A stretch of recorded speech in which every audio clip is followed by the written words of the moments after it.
I am so happy to be back. We arranged my talk at Stanford 2020, and then everybody what happened. So forget about it. And then I finally back in Bay Area. I haven't been here for a while.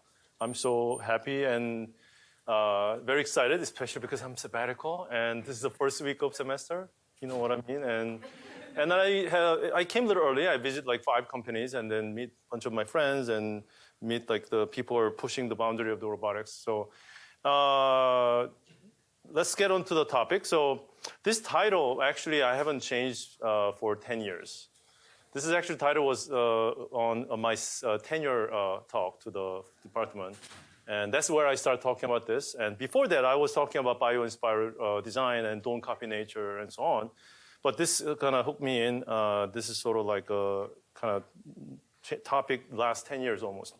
Contents change, of course. I'm not talking about things that 10 years ago.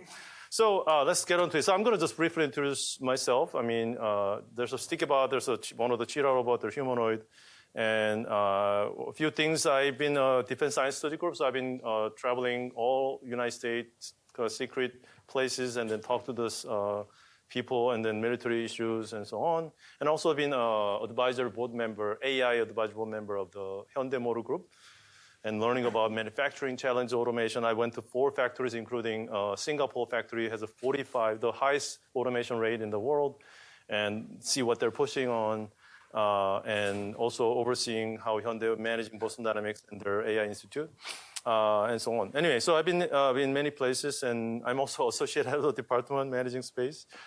So last year was really busy, but hopefully that's not the case this year. And that's a quick summary of myself, and let's go on to the topic.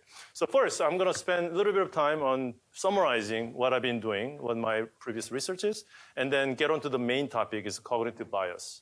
You probably heard about this term, and then mostly from cognitive bias in AI, because AI collect the data from human, and then that basically embed the human bias. But I'm not talking about that. I'm talking about our perception issue toward the AI. When we see AI, why? In other words, I'm going to talk about why we misunderstand the capability of AI so easily. That's basically easier way to say it. And I'm going to talk about physical versus virtual, because a lot of people pattern matching or extrapolate what's going on in the virtual, and then same thing will happen in physical. And I'm going to put some break on it and why that's not going to be the case exactly. And I will show you 1 or 2 pieces that could be a solving puzzle at the end. So, okay, let's go. So the first, robot outside the factory. This is pretty much sums up my first career, even including the Stanford time, but mostly at MIT. And I want to emphasize the virtual services. All these big money, big tech in Silicon Valley is actually money is made by us using these internet services. Internet service means you are all dealing with the information. All these services are dealing with only information, bits and atoms. There's no energy, there's no force, no power. What I'm trying to say is like those are great. We changed our life. I mean, I'm spending so much time in YouTube, listening these people's who already know how to collect data, and then I'm consuming. Nowadays, think about the compression data, so that I can consume as much data as possible. It's amazing, but I gotta say, it's more of the good to have technology. It's convenience, in the other word, rather than compared to physical services. It's more essential. As simple as a garbage collector, like food delivery, transportation. Somebody gotta farm the food so we can actually live. Somebody has to deal with fix your plumbing issue so we can live, you can heat your house and cool your house. So think about almost every physical issue is actually essential to our lives. Somehow we're culturally, spending more and more time and money on the information services, and their focus is there. I'm glad that their attention is shifting. There's some attention growing in the physical world, but I've been talking 10 years, please, real issues here, especially where labor shortage is growing. And then, especially I'm from Korea, the birth rate of Korea is famously low. And this could be an existential issue, like society could collapse if you cannot solve the labor shortage. So I just want to point out that there's 2 different tiers of service. We have to really pay attention to the physical side.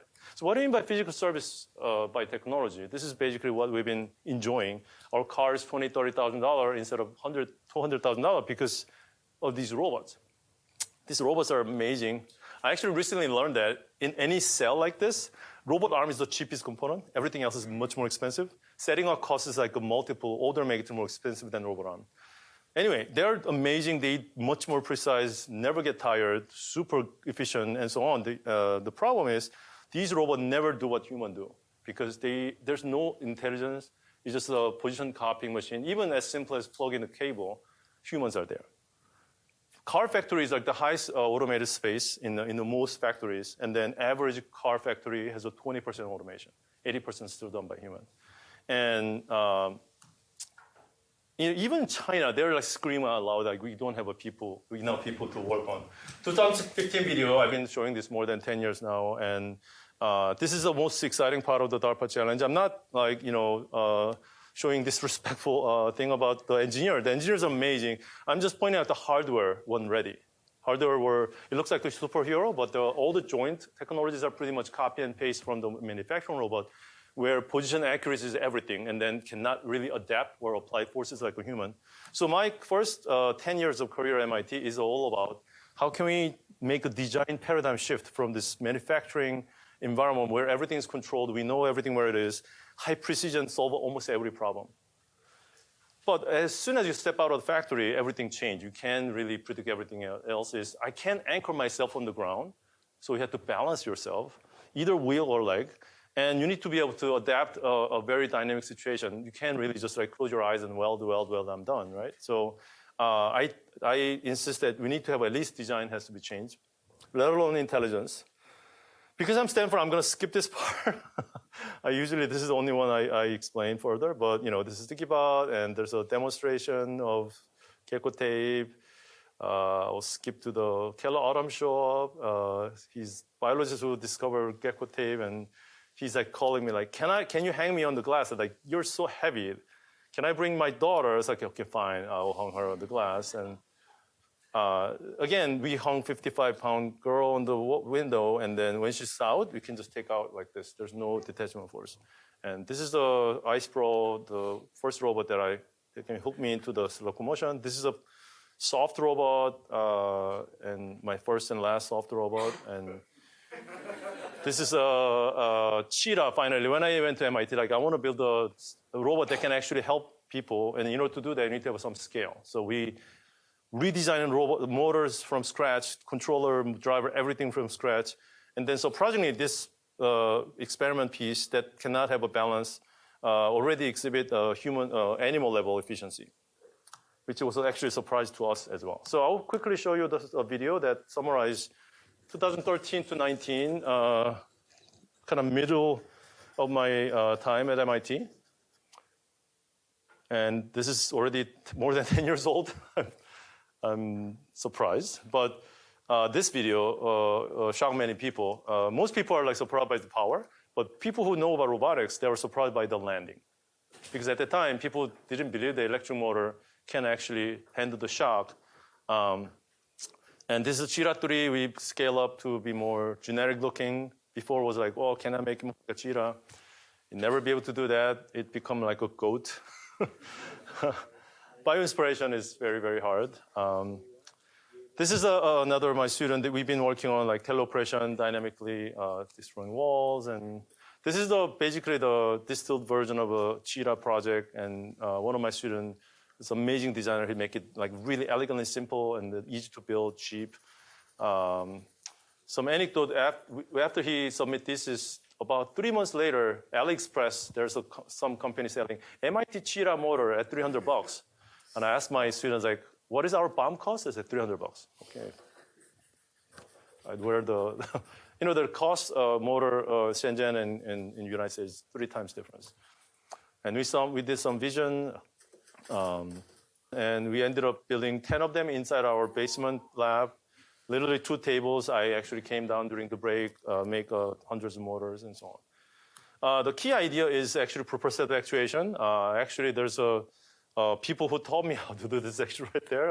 Not directly, but the Ken Salisbury's student, I guess, the Phantom design was actually the inspiration. People didn't quite understand how Phantom haptic display works at the time.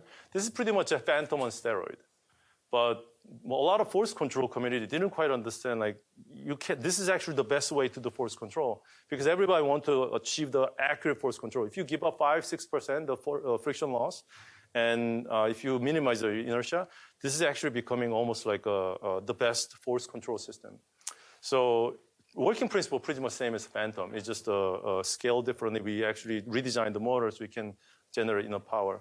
And this is pretty much like the haptic device in our lab. We built this about 10 years ago, and then show during the class and how the impedance control work between two arms. Because it's impedance control, virtual impedance between two arms, I feel all the forces between of the left arm. And the thing is, there's no force sensor. But this way, we can achieve a high bandwidth without worrying about stability at all, and then basically highest performing force control. Of course, sacrificing 5% or so error.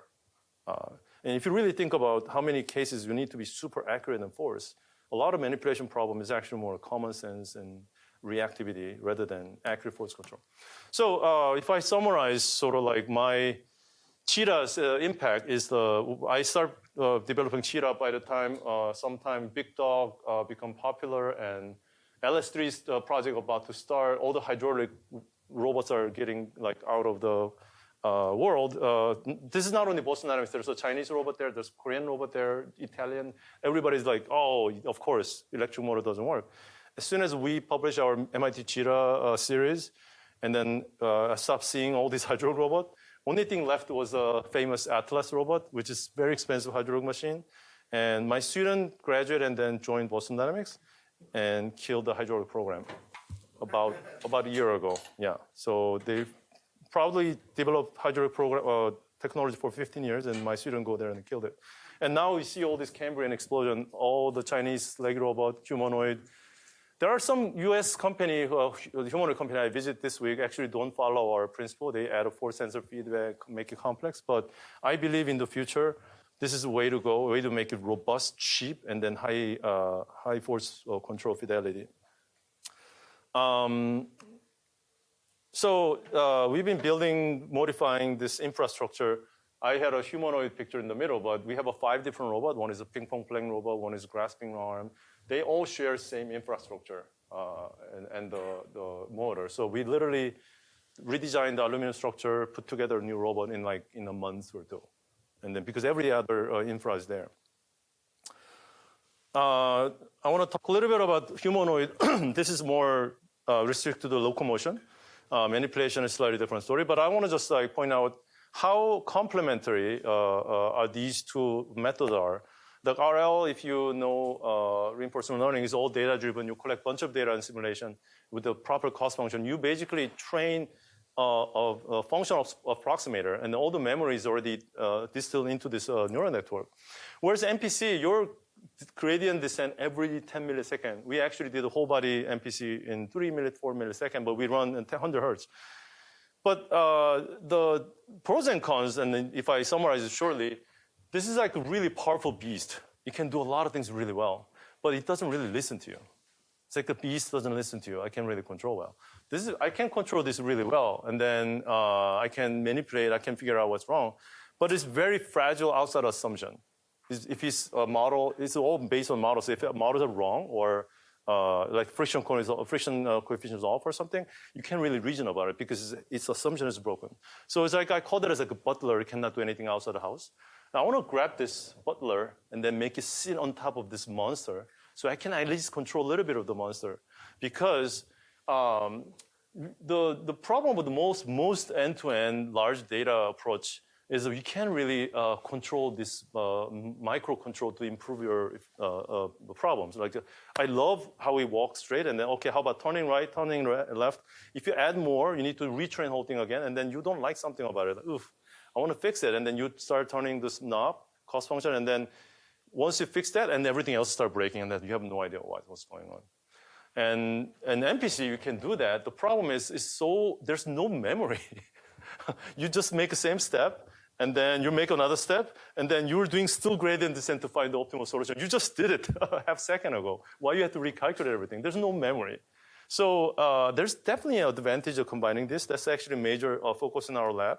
And I'll show you some of the effort. And this is the first attempt, which is the dynamic cost function. The cost function is actually built by dynamic model of our system. So it's a state-based. So the cost function is actually evolving, changing depending on where you are. And I have another method. I don't think I have time to explain, but this is a pure MPC. It's a whole body MPC. Running whole body MPC optimization, sequential optimized QP in about 4 milliseconds. So we can run about 100 hertz. And again, it's all cost function based. So keep height up. Great thing about MPC, we can compose easily. Like imagine doing this with the RL. You have to retrain, recreate all this behavior and collect data. That is trajectory optimization combined with the MPC. So we can actually stitch very easily well. That's a great thing about MPC. But again, when it comes to like uncertainty, the data-driven is a lot better. So we're trying to combine these method as much as possible. Another method we're working on is residual learning.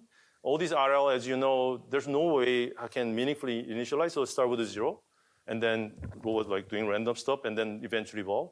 Why do you start with MPC? Why can't we just start from known policy, not perfect, but much better than doing random stuff? So we actually can put together in a MPC plus residual RL. The problem is all these QP solver only run on CPU and much, much slower than all these GPU-based simulation tool.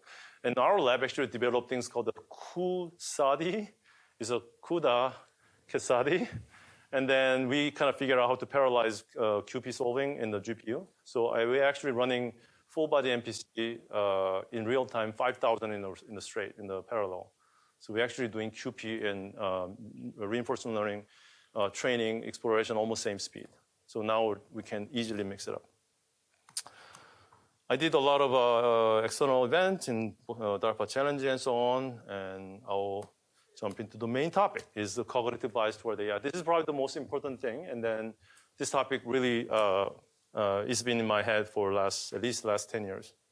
So first three principles pretty much explain why we are misunderstanding AI, and then number 4 is more like describing bias, but also at the same time, it's the biggest challenge in our AI.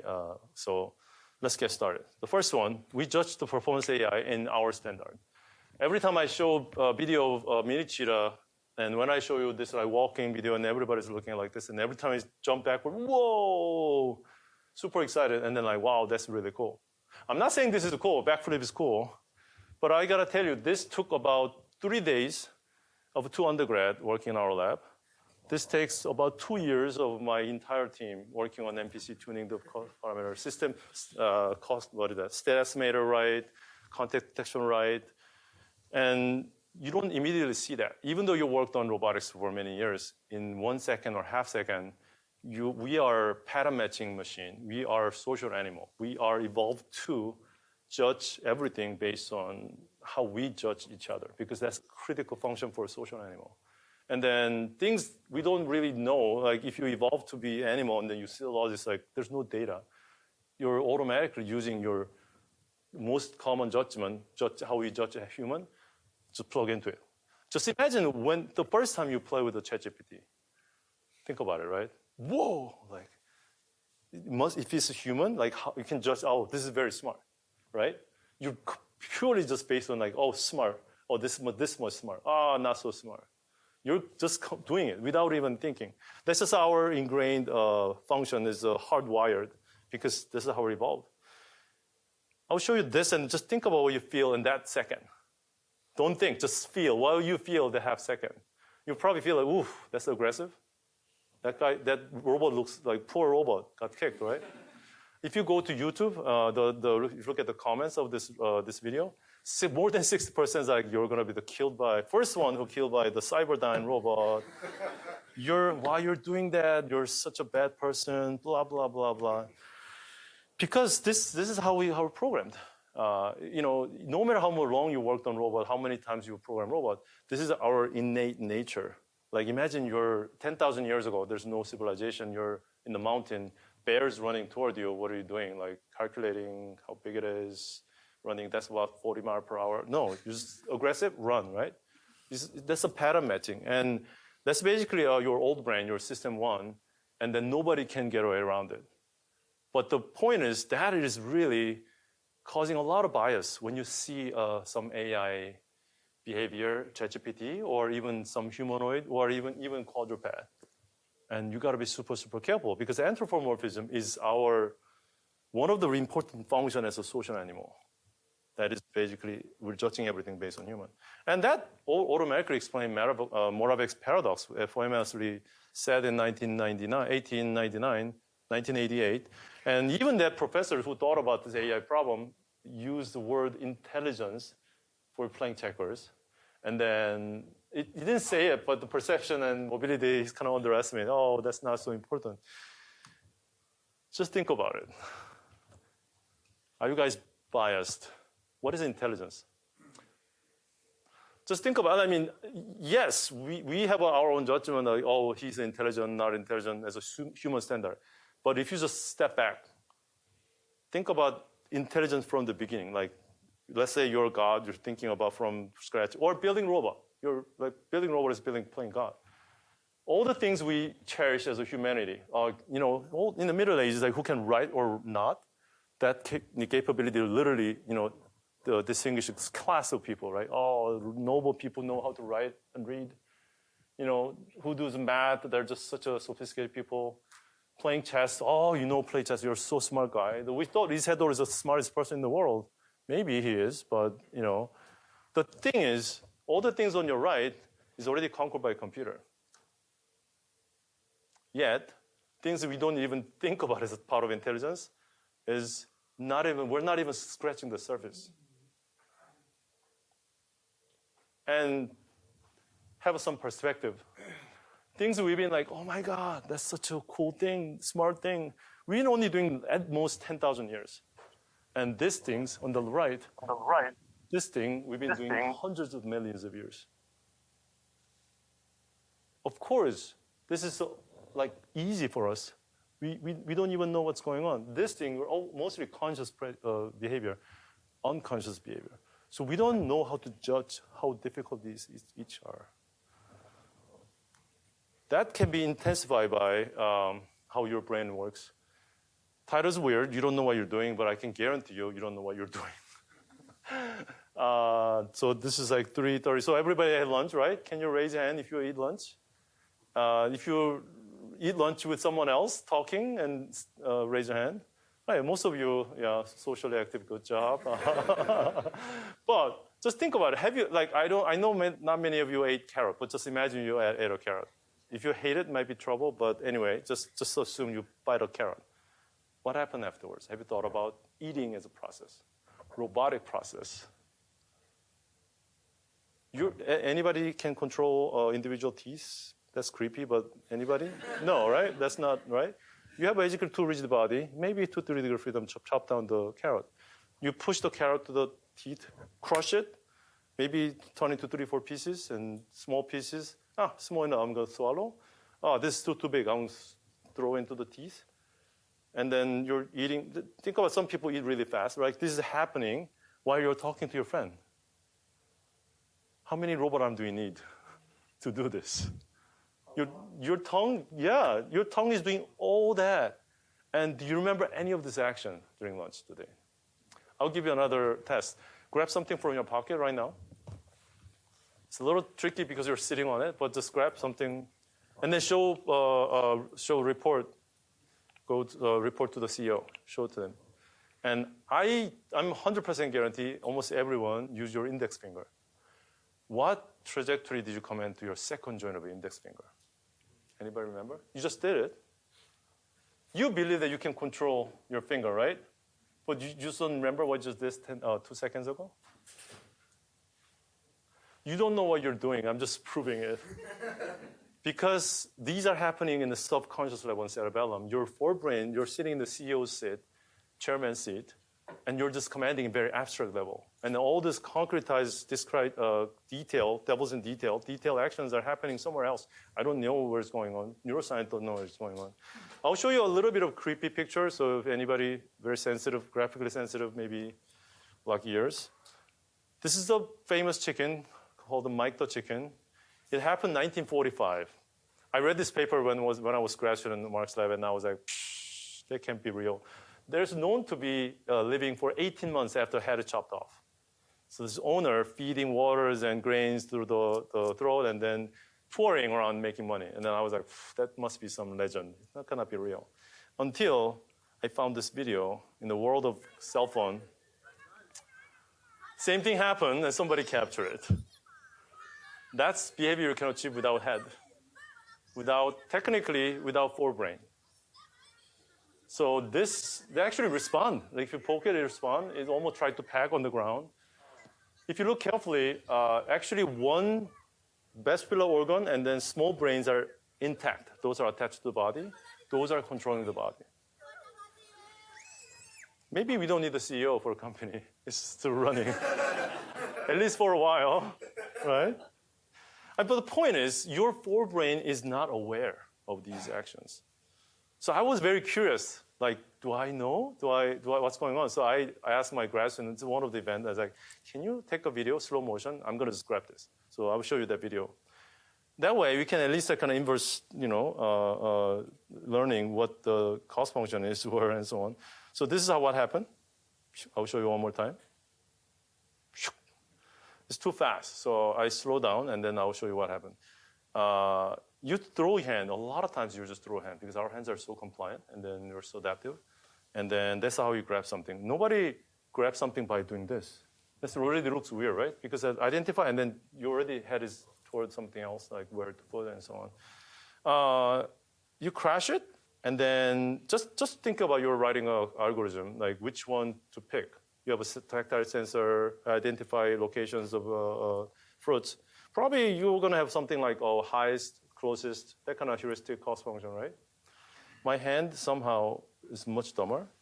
It just opened my hand, and then by doing it, it rolled out the best candidate.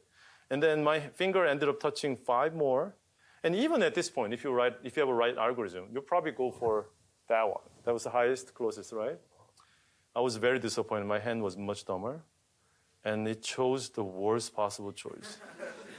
I have no idea. It's digging, and then it finally put 3 fingers on this fruit, and then somehow I don't know which part of my body realized, it might not be secure enough, and then dive in. So I was like, each step seems really dumb, right? It's not very optimal, right? None of them seemed very optimal. But you remember seeing 3-4 times of change. Plan A, plan B, plan C, plan D, right? The whole thing happened in about 0.7 seconds. Do I remember any of those? Of course not. Of course not.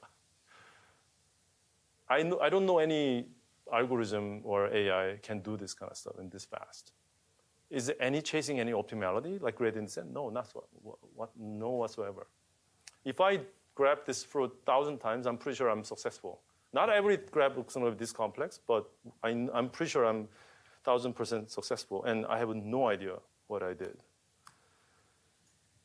This thing is also caused by our learning. We are animal. We communicate through language, learn from language. We describe through language. We talk all the time without really realizing how abstract these tools, language communication tool is. You guys probably learn a lot about communication tool, why we have a fight with your spouse or girlfriend, boyfriend, and there's a lot of miscommunication because our languages are so abstract. It's not very concrete. That gets really worse when the word are describing some action. It's the actual worst. Like spread the peanut butter jelly. Just think about it. If you want to teach a little kid how to make a peanut butter jelly, what would you say? Grab a bread, scoop out the peanut butter, and what are you going to say? Spread. And what else would you say? Would you say sin x plus minus force profile? None of that, right? That's all you say. And look up dictionary with the spread. It's crazy how abstract the word is. It's almost like, you increase your entropy, right? And we are okay with it. We're kind of adapted with it because we see each other. Sometimes you learn without even seeing, but we have this way to get this very abstract concept and then concretize through this complex machine, our orals. We don't have enough word to describe these actions. Good luck language model solving robotics problem. Why? So I thought of why our languages are so lacking. I realized we have things, this is only probably one piece of problem, one piece of reason. We have things called the mirror neuron. This is an experiment a long time ago when neuroscience measure where the activity is going when a monkey eat the banana. And then constantly measuring, and then what happened when the other monkey eat the banana and the same part of brain just activate. So they call that as a kind of mirror neuron, AKA empathy neuron. You feel basically what other people. This is scientists said this is why you're excited when you watch basketball. That's why you're crying when you watch sad movies. When I'm smiling like this creepy, you probably feel like, oh, I'm maybe happy, maybe not. Like those things copy this simulating tool. So that's one theory. When I learn some mechanical action, I don't need to know all the details. I just learn it because the word can simulate this. So that's probably why we never developed this like detailed action language, because whereas we have so much detailed language for democracy, the Congress, and all the things we made up.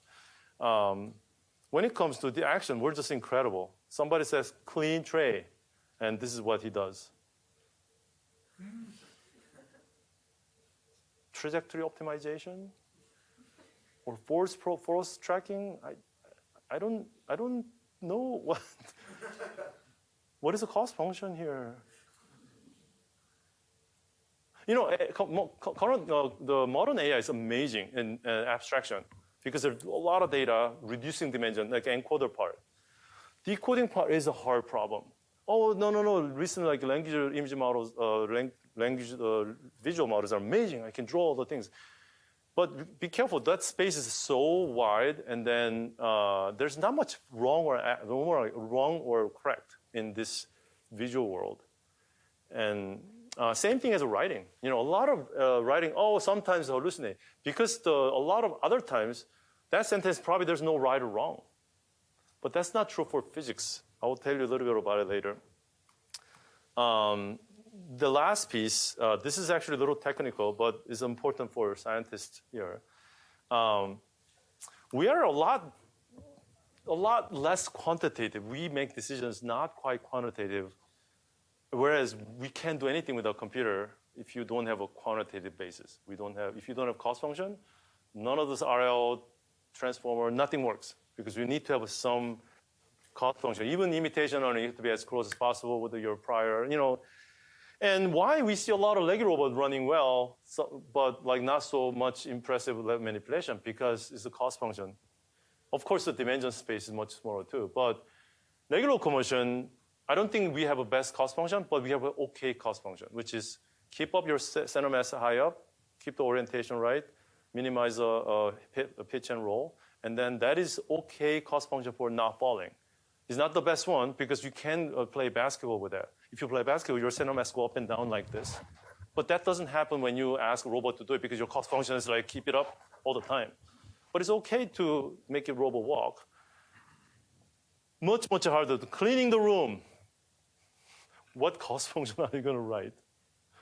Like, do the dishes, and then what cost function should I write? Should I randomize the action and then evaluate clean, dirty, clean, dirty, clean, dirty, like that? How long is it going to take to let it learn cost function, right?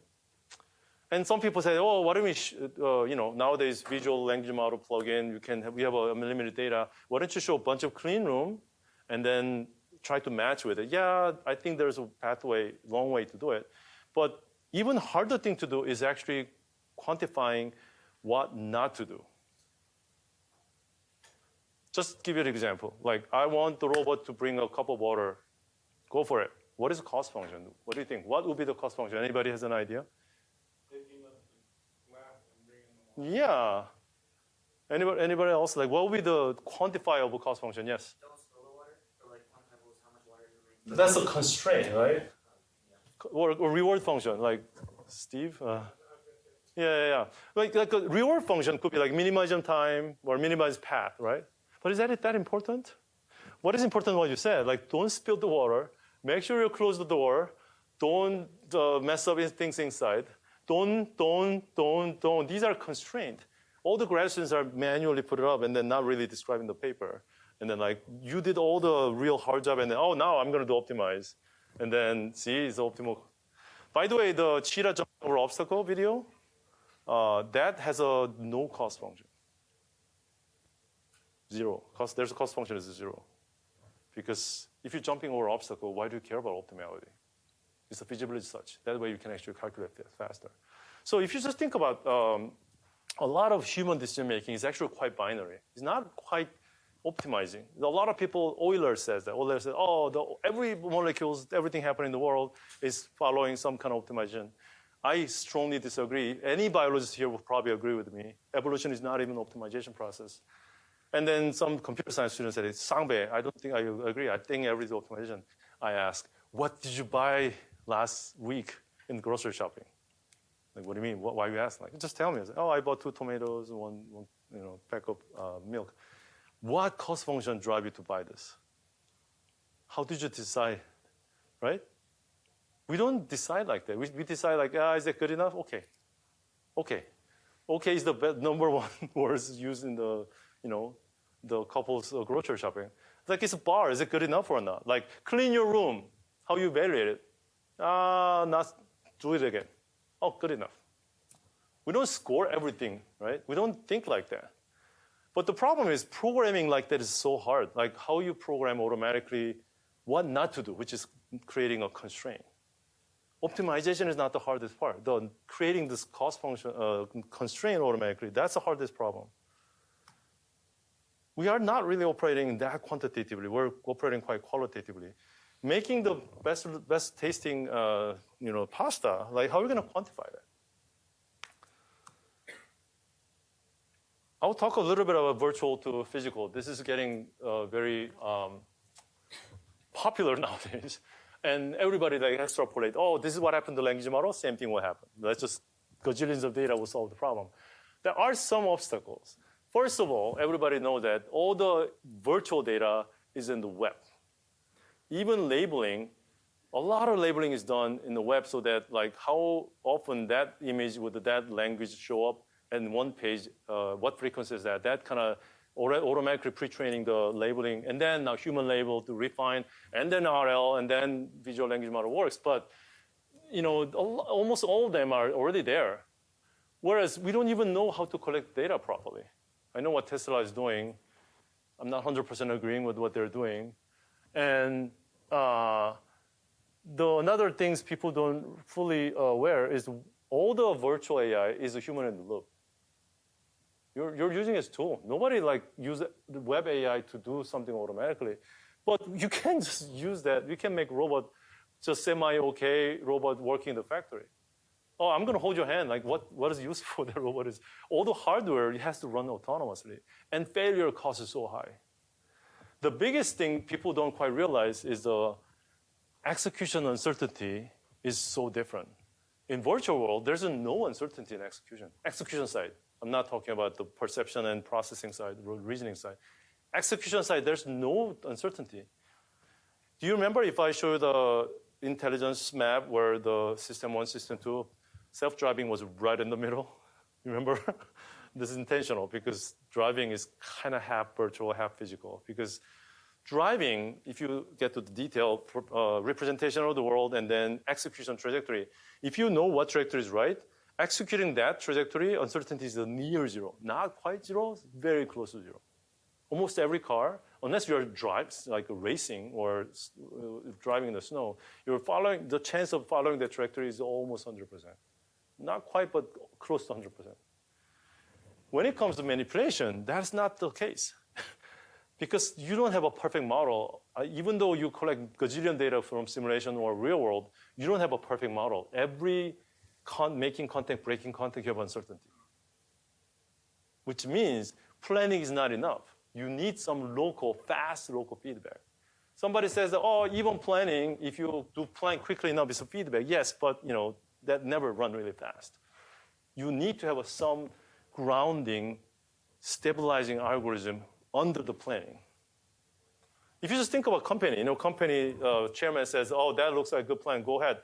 That's not always the case. There's a hidden feedback loop of that person. Oh, I would figure out this way, right? There's always like a loop going on, fast loop, medium loop.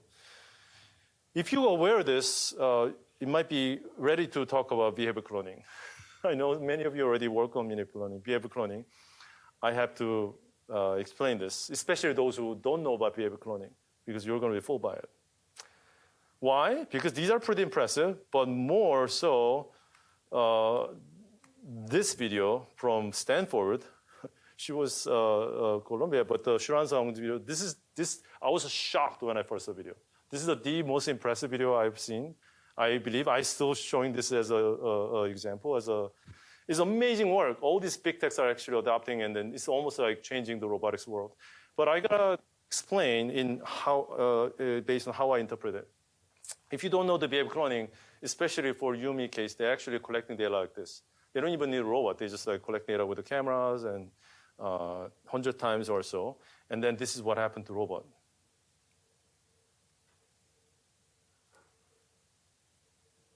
When it's about to clean and Gratian pour more ketchup, and then, whoa, wait, this robot recognized that's a 30 and cleaning it.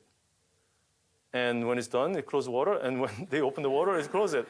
When I first saw it, I was like so shocked, and I was like I was goosebumps. Oh my God, they did something amazing. And I read the paper, and they're like, oh, I see. So those who know already behavior cloning, I don't know what to explain, but those who doesn't know, I will say it this way. This algorithm basically is as if you watch Indiana Jones 100 times. I know nobody will watch Indiana Jones 100 times, but just imagine you did that, right, 100 times. And if I show 2 seconds of clip, you will know exactly what happened next second, right? So that's basically what this algorithm is doing. You just look at 2 seconds and then, prediction of the next clip. That's why it's recovering, like catch up, and then go back to time, and then, okay, that's next to do. But if I ask you, what happened that Indiana Jones actually crushed by the stone and then died, and then what happened next? No one can answer that question, right? Because you're only watching the movie. That's a scenario following. And the same thing, if something happened, let's say ketchup was spread not at that time and some other time, doesn't know what to do because you're off the scenario. That's basically what behavior cloning is, with a little bit of fuzziness around it. So I'm going to skip this. So if you really think about it, the imitation by itself is not really a proper policy learning. It's a little weird because everything is policy learning, but I'm saying it's proper policy learning. I will give you an idea. If you have all the detailed data, like ground action force, everything, joint angle of 1 million people walking in the street million hours. If you have all that data, do you think you can make our humanoid walk on flat terrain? What do you think? I'll give you like 3 seconds. If you don't like it, make it billion. Billions of people. Maybe that meant too much. Anyway, millions of people for 1 million hours. How many people think we can make robot walk on the flat terrain? How many people think we cannot? I don't know. I never done it. Probably we can. But I know what happened if I shove it. It will fall down. You'll fall down because there's no data. What do you mean? If you follow 1 million hours, there must be somebody got shoved. Yes, how many of them? 3. Is that enough to train a policy? Point is, all the teleoperation data is expert data, which means these are all successful data. Beautifully crafted scenario of Indiana Jones. There's no fallback scenarios not there. There's no way you can learn how to recover from all these uncertainties. My wife works on kitchen years, still she drops something, we drop something here, we recover something, understanding what's going on. My son is still learning, and so on. You have to create every possible conjugation of all these scenarios with the labeling too. Just think about it, right? So that's why imitation only, never gonna learn proper imitation, the policy learning. Surprisingly, I found this quote by Oscar Wilde, who doesn't know anything about RL, but this is what it says. The imitation, imagination imitate, but the critical spirit that is create. Just think about it. RL, it sounds like RL, right? RL is more like is critic, actor critic is going on, right? So RS definitely have a better policy characteristic, but it has a cost function issue that I just mentioned in number 4.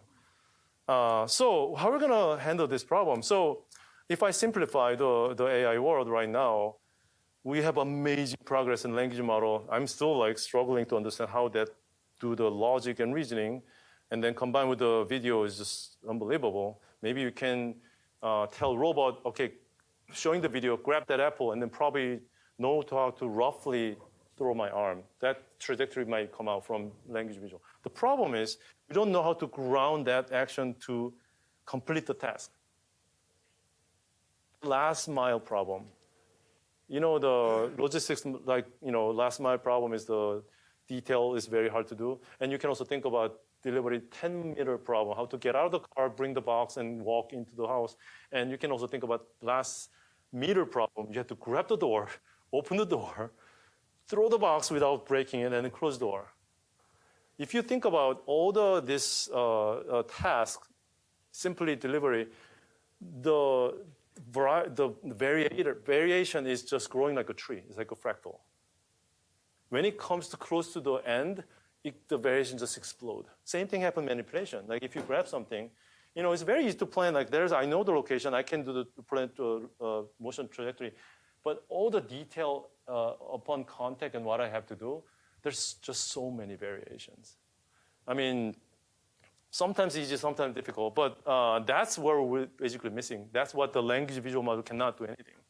We have to really bridge the gap from there to real guaranteeable action.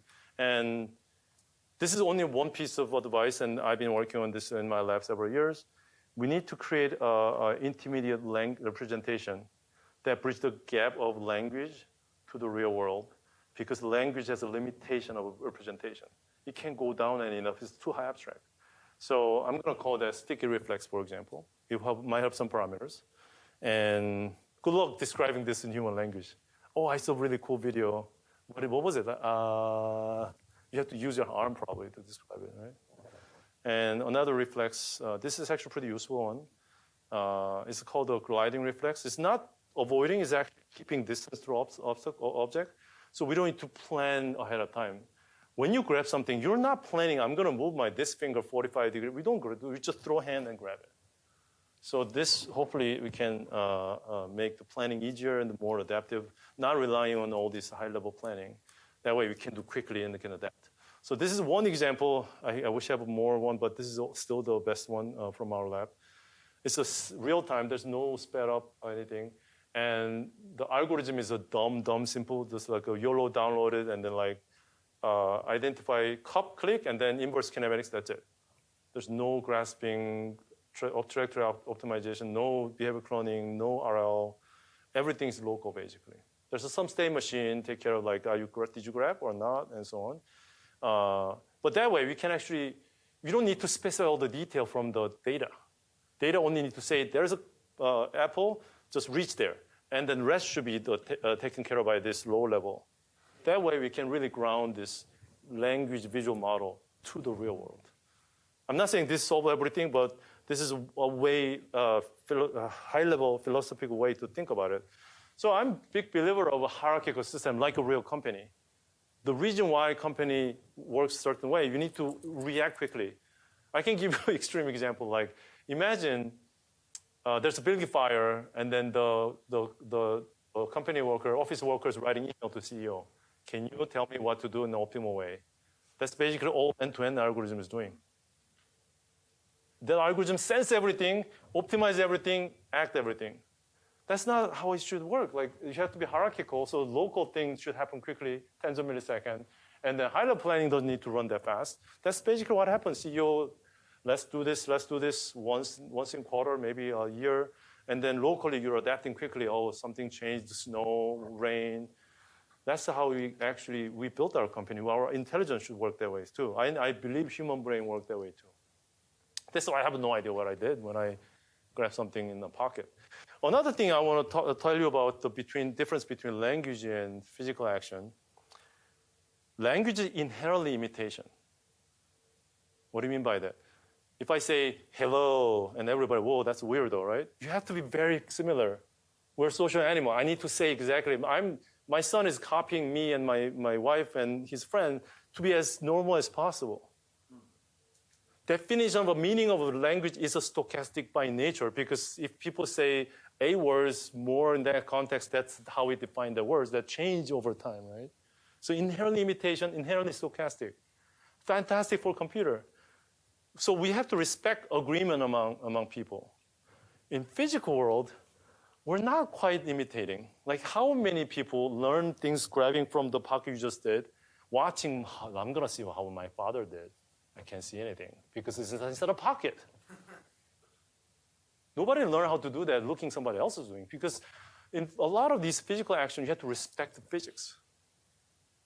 Not trying to fit in the middle, imitate everybody else. Yes, some special case, golf learning, like weird, like sports, you have to learn by looking at it. But a lot of physical action, we kind of learn naturally. We don't know how it works. Probably somewhere in cerebellum. That is basically a huge difference between language to action. That's why we need something like this. I want to finish with this. Labor shortage is really scary. I don't want to, make you feel like future is doomed. But like the global warming, I think we have several decades. Labor shortage, I think we don't have that much time. What's going on in Korea, what's going on even China. I thought China has abundance of people. They have a struggle to find people. Let alone United States. I've talked to many factories in the United States. They have a lot of problem. This is takeaway, and I'm ready to take any questions. Thank you very much for your attention.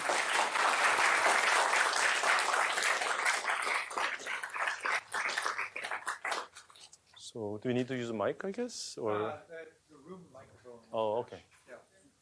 So yeah, feel free to ask any question. Non-technical, technical, yeah. Do you have any ideas what this intermediary abstraction between language and between the robots and the physical world might be? I'm architecting right now, and I'll tell you when I have a better. Okay. Yeah. I'm still looking. I've been thinking about this many times, but nowadays I have a better idea. I'm doing it, but I can't tell you too much at this point. Yeah. Yes. A question about the idea that we don't have a cost function when we buy groceries. When you say something is good enough, or even in cooking, would you not say that you could say there's a cost to how much effort it takes to specify something else? Like, it's not worth the trouble of doing more. Yeah, but what I'm saying is that we don't care anymore once it passes a certain bar. We're not minimizing all the time. And that's not quantifiable as a cost of, I don't want to put So this it's much more like a feasibility search. Is the feasibility part of optimization? Yeah, sure, we can call it optimization. But once it's feasible, we don't care too much. Just think about evolution. Like, cheetah designed to be like optimal for running fast. No, as long as you're faster than prey, you're done. You don't need to be faster. All the evolution is like, so the evolution is described as a fittest survival, right? Survival of fittest. I don't actually agree with that. The best way to describe evolution is like survival of happen to be good enough.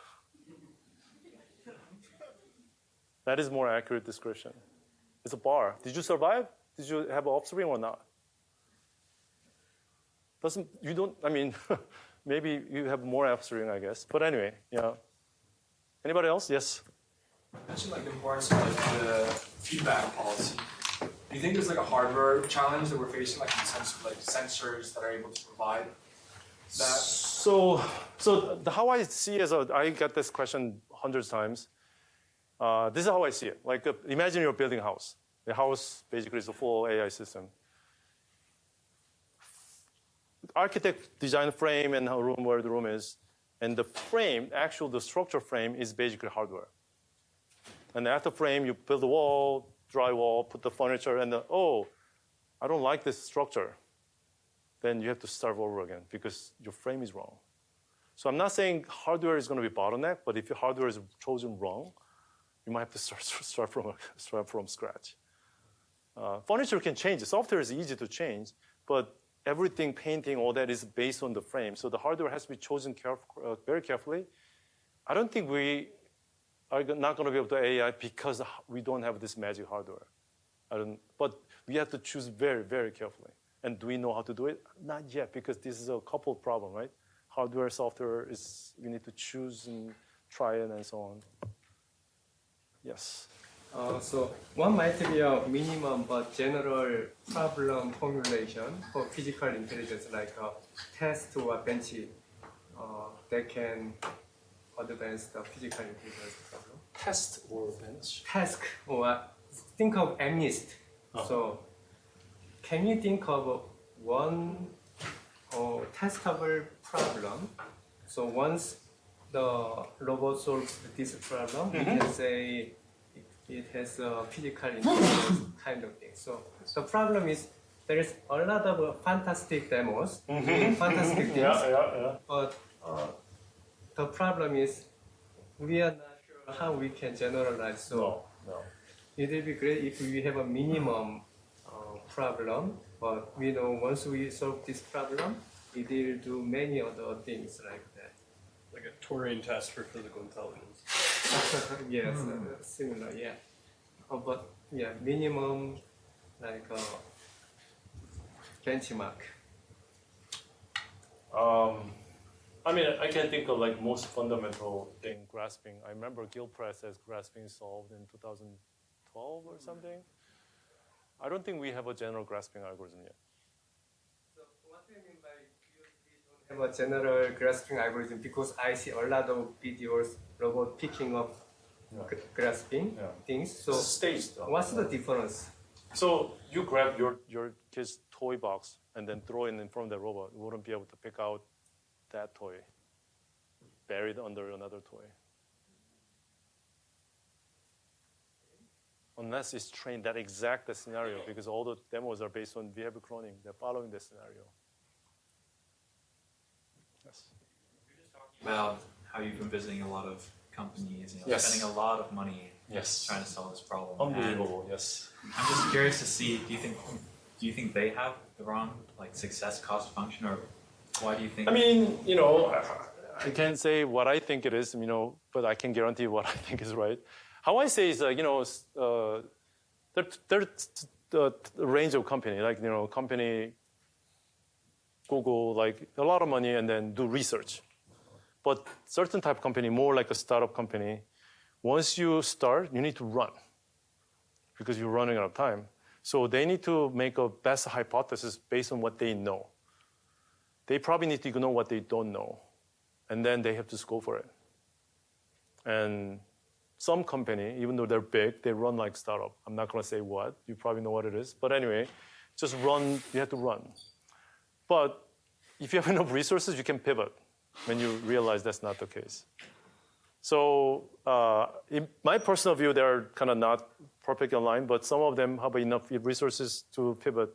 So we'll see what happens. Yeah. But it's very costly, yes. Hi, I have a question about, a more practical question about robot learning. So you mentioned that if you're just learning from pristine, perfect expert data, you'll just never have the robustness to actually deploy. Yep. And indeed, a lot of behavior cloning works, including UMI, also understand this fact and adding a lot of recovery data. So one thing that's very common in every single kind of imitation learning algorithm, whether it's like learning from language or learning from actions, it's the same. You have to kind of engineer the data to provide things that push out of the distribution and comes back. And so, for instance, in the dishwashing example, we literally collected examples where the robot finished washing the ketchup and we put in extra ketchup in a way. And so, although that doesn't cover every single case, Exactly. it does seem like that's a pretty practical way to cover the most common cases. That is almost good enough. So let's think about this. Like, let's say we cover the dishwashing problem. Does that help at all in like organizing your fork and spoon? Not at all. Not that simple. So think about how many cases we're talking about. How many variety of tasks with train without labeling. You have to label them so that make it meaningful. Do we know how to label them? Absolutely no idea. Good luck labeling spread. Otherwise, it's a piece of trajectory when that's some video.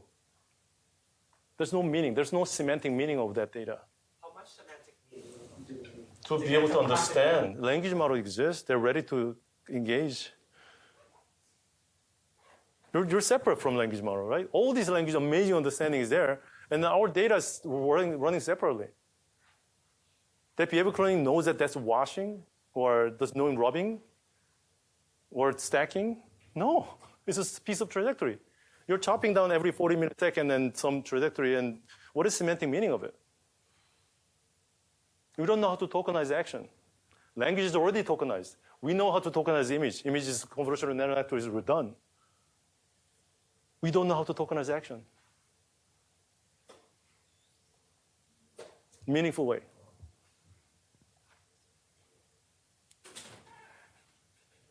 Anything else?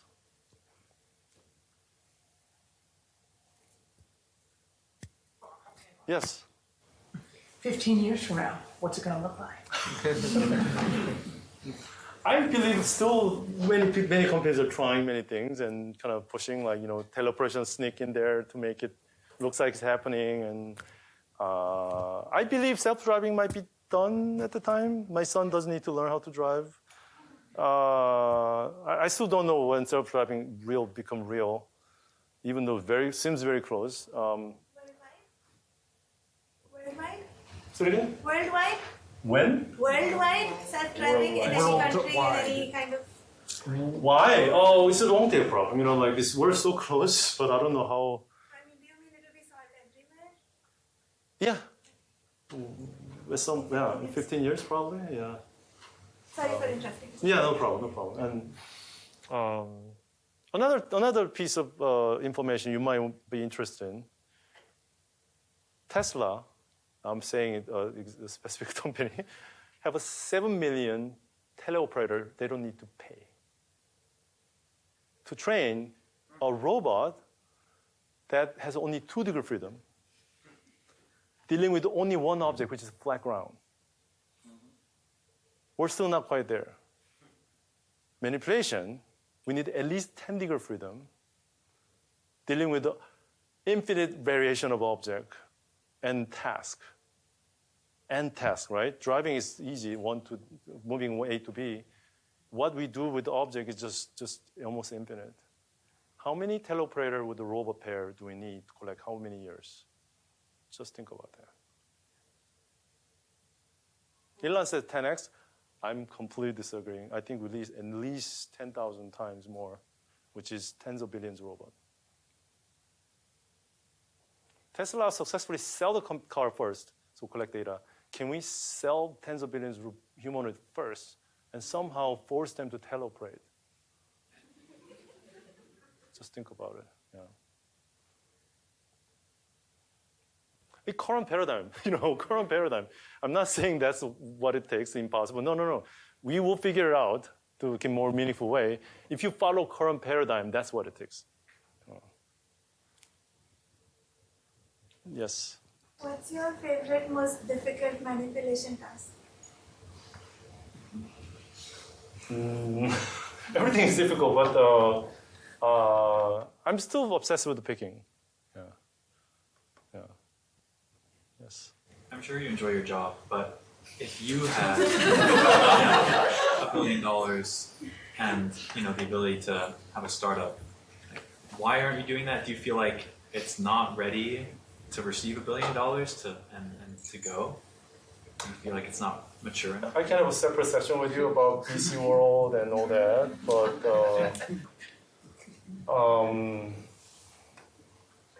I think it's a hypothesis. If you have a really strong hypothesis that nobody has, and if you believe it, you should try it. Because no matter how you sell your company, sell the idea, raise money A way, B way, getting money from customer work, getting money from VC, selling big dream, that is not that important. What is important? Do you actually have that hypothesis or not? Because if you don't have it, either way you're going to fail. Unless you're super lucky that puppet show and then sold by big tech, but in proper way, you're going to fail either way. If you have it, most likely you'll succeed in either way. Beyond autonomous driving, do you see any other use case of the current technologies that might get here faster? For example, in case of Tesla, do you see, because they have a controlled environment within their factories, these robots may actually find some application which is useful to them? So I've been 4 factories, and I talk to everybody. I can just tell you one thing. You have to do unstructured picking, more pick and place. All these demos, they're doing structured picking, which can be done, is being done already in current robot. So about 20-something% of the things they're manually done. We have a technology we can automate tomorrow. The reason why they don't automate them because it doesn't give you ROI. They might change in the next 2 years. It costs millions of dollars, so they want to have ROI. If you have technology, they can adapt, change the parts, like, oh, I changed the design, and you still can be able to without reprogramming it. That is the important. It's not the important shape of human or having leg, doesn't really matter. Whatever that manipulator, robot arm, can adapt the variation without reprogramming, because programming is that's an expensive one. Robot arm is $40,000. The program that robot to pick up moving in the current factory costs $100,000. The stupid linear rail is like $200,000. If you look at a cell, the setup costs about $3 million-ish. Robot arm is $30,000, the cheapest component. The programming is about 4 times of the cost of the robot arm. So flexibility, your algorithm has to be flexible, adaptable enough, but the thing is you have to reach 99.9% of robustness in the factory. Then it's gonna do the magic. But that's really, really hard bar. Doesn't need to look like human. Probably doesn't need to have 5 fingers either. Any other question? Yes. Does it need to have skin? Good question. I don't know. I think the softness is helpful when you do things fast, right? Humans are so fast, right? Distributed sensing? Good question. Probably. But one thing I can tell you, in factory, things wear out because they're doing things all the time, especially robots. Human doesn't do that, but robot does like million cycles and so on. Things wear out. So they don't even want to put a rubber pad there. So if you have a tactile sensor, you have to really focus on how to make it robust. When it comes to home robot, maybe that's not as worst, but the factory is very, sensitive on those things. Creating a dust is also, they don't like it. It's tricky business, yes. Can you tell me your opinion about model-based reinforcement learning or approaches to learn world models from the? Yeah. I mean, when I first hear like, collect this infinite data, build a world model, and I was like, that doesn't sound right. But to some level of abstraction, I think that could be very useful. Not the physical level, like just the high level, language to visual, like, as I said, like grab that cup, a bottle, and then you create that video. And then while creating video, you don't need to create video, like you can kind of create that trajectory. So robot can at least kind of mimic that without even doing any,